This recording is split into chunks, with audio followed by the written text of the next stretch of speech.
اور اے عزیز طالبات، پہنچانے کا طریقہ بتانا چاہتا ہوں.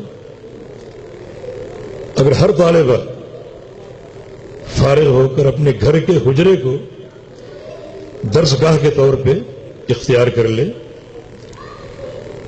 تو یہ سب سے نفیس طریقہ ہے اس علم کو آگے پہنچانے کا.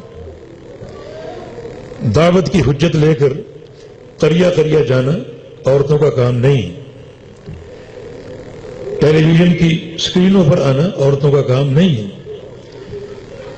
ام المومنین سیدہ عائشہ صدیقہ رضی اللہ تعالی عنہ، امت کی محدثہ، فقیہہ، فاضلہ،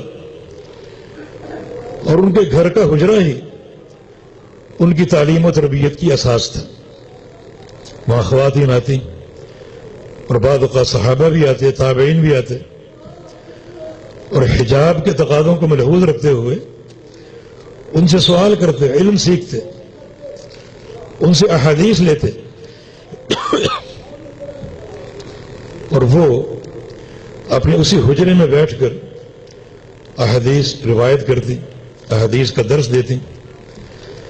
اس سے انشاءاللہ تعالی ایک ہی محلے میں 1 سے 100 چراغ جل سکتے ہیں.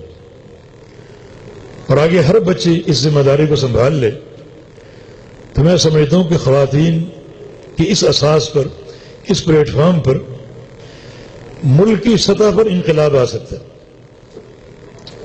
ایک خاتون وہ کام کر سکتی ہے جو شاید مرد انجام نہ دے سکیں.